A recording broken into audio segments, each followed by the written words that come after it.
I welcome to the 2008 presidential candidate debates. Most people didn't get to be there. There were 2,500 people that stood up last year and wanted to change this country. Unfortunately, we only got to listen to 2 of the people. I didn't. I went to these debates. I didn't get invited in. My name is Jimlanosga, Rev Cannabis, and I'm running for president. I have the last 3 elections, and so I'm listening to these debates for the first time, and I'm going to put in my 2 cents worth. Thanks. Either of you think you can balance the budget in 4 years? You have said previously you thought you could, Senator McCain. Sure I do. You can still do that? Yeah. Senator Obama, I am not President Bush. If you wanted to run against President Bush, you should have run 4 years ago. I'm going to give a new direction to this economy in this country. Senator Obama talks about voting for budgets. He voted twice for a budget resolution that increases the taxes on individuals making $42,000 a year. Of course we can take a hatchet and a scalpel to this budget. It's completely out of control. The mayor of New York, Mayor Bloomberg, just imposed a across-the-board spending freeze on New York City. They're doing it all over America because they have to balance their budgets. I will balance our budgets, and I will get them, and I will reduce this. We can do it with this kind of job creation of energy independence. Now, look, Americans are hurting tonight, and they're angry, and I understand that, and they want a new direction. I can bring them in that direction by eliminating spending. Senator Obama talks about the budgets I voted for. He voted for the last 2 budgets that had $24 billion more in spending than the budget that the Bush administration proposed. He voted for the energy bill that was full of goodies for the oil companies that I opposed. So the fact is, let's look at our record, Senator Obama. Let's look at as graded by the National Taxpayers Union and the Citizens Against Government Waste and the other watchdog organizations. I have fought against spending. I have fought against special interest. I have fought for reform. You'll have to tell me one time when you have stood up with the leaders of your party on one single major issue. Well, there's a lot of stuff that was put out there, so let me try to address it. First of all, in terms of standing up to the leaders of my party, the first major bill that I voted on in the Senate was in support of tort reform, which wasn't very popular with trial lawyers, a major constituency in the Democratic Party. I support charter schools and pay for performance for teachers. Doesn't make me popular with the teachers union. I support clean coal technology. Doesn't make me popular with environmentalists. So I've got a history of reaching across the aisle. Now, with respect to a couple of things Senator McCain said, the notion that I voted for a tax increase for people making $42,000 a year has been disputed by everybody who's looked at this claim that Senator McCain keeps on making. Even Fox News disputes it. And that doesn't happen very often when it comes to accusations about me.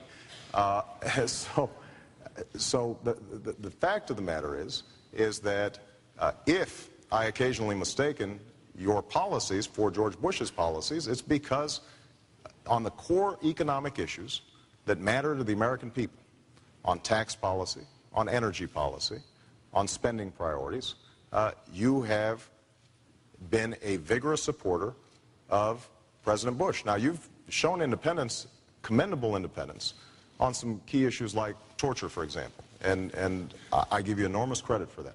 But when it comes to economic policies, essentially what you are proposing is 8 more years of the same thing, and it hasn't worked. And I think the American people understand it hasn't worked. We need to... So those are good things to do, and I think that reflects the fact that Peter Orszag is down there, and he's an honest and fair broker of what the baseline should be relative to numbers. On the other side, though, when we get to substance, I have some very severe reservations about where this budget is taking us, and the issue really comes down to this. Where's the restraint in spending? You know, this budget doubles the debt of the federal government in 5 years, triples the debt of the federal government in 10 years, runs up obviously massive deficits over this period, never really gets us back to a point where we're on a glide path towards getting control over the costs that we're passing on to the next generation. the cost that our children and our grandchildren are going to have to pay to operate the government. The problem with this is that it's done in the context of not addressing the true fiscal problems we have as a country, which is the looming fiscal tsunami of the baby boom generation retiring and the entitlement costs that they're going to incur, and the fact that we're going to end up passing on to our children a government they can't afford and a nation which won't be as strong as we were given by our parents. There are massive tax increases in this bill, in this proposal, $1.4 trillion by our calculation. That's a big number. Massive new spending in this bill, just in the health care area, approximately $1.4 trillion of new spending. The representation that the budget is, the deficit is being cut in half in 4 years is a nice representation, but it's really not the heavy lifting that's needed here. In fact, if you go to the current law baseline, the deficit would go to about $150 billion in the fourth year, or in the fifth year. So actually, just under current law, the deficit would end up being dramatically less than where they're going, which is to a $500 billion plus deficit in the fifth year. That's still, that number at $500 billion is very, very large, obviously, but more disturbing about it is the fact that it goes on forever. Once they hit that, they plateau at that number. And why is that? Well, it's because there is no fiscal restraint in this budget. There is no attempt to address the spending side of the ledger in any aggressive way. There are representations, but they aren't accomplished. For example, the representation is that there's $2 trillion of savings. If you look at the $2 trillion number, $1 trillion or more of that is savings on money which was never going to be spent.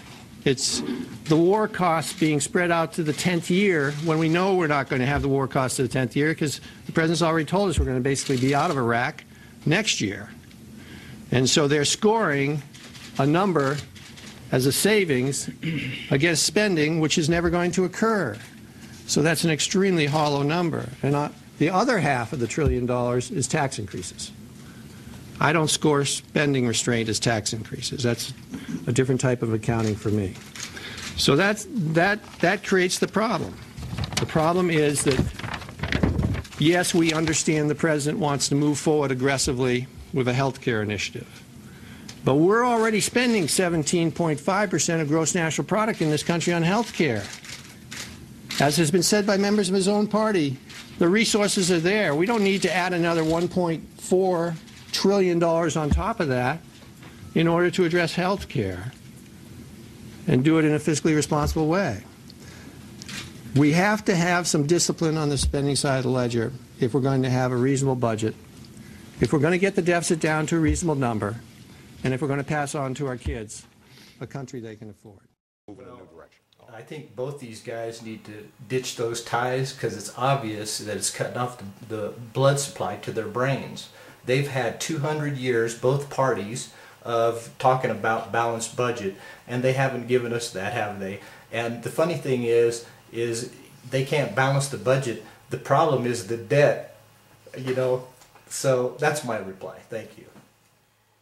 Let me just say, about 30 okay, seconds. but it's very clear that I have disagreed with the Bush administration. I have disagreed with leaders of my own party. I got the scars to prove it, whether it be bringing climate change to the floor of the Senate for the first time, whether it be opposition to spending and earmarks, whether it be the issue of torture, whether it be the conduct of the war in Iraq, which I vigorously opposed, whether it be on fighting the pharmaceutical companies, on Medicare prescription drugs importation, whether it be fighting for an HMO patient's Bill of Rights, whether it be the establishment of the 9/11 Commission. I have a long record of reform and fighting through on the floor of the United States Senate. All right. Senator Obama, your argument for standing up to the leaders of your party isn't very convincing. All right. We're going to move to another question. And the topic is leadership in this campaign. Both of you pledged to take the high road in this campaign, yet it has turned very nasty. Well, I took the high road, even though you guys are a bunch of bums, and I took the high road. Check out my car. That's good.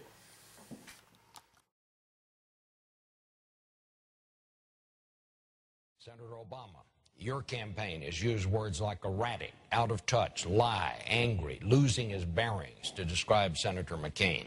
Senator McCain, your commercials have included words like disrespectful, dangerous, dishonorable. He lied. Your running mate said he palled around with terrorists. Are each of you tonight willing to sit at this table and say to each other's face what your campaigns and the people in your campaigns have said about each other? And Senator McCain, you're first. Well, this has been a tough campaign. It's been a very tough campaign.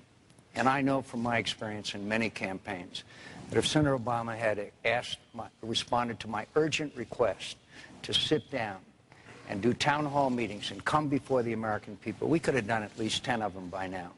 When Senator Obama was first asked, he said, any place, any time.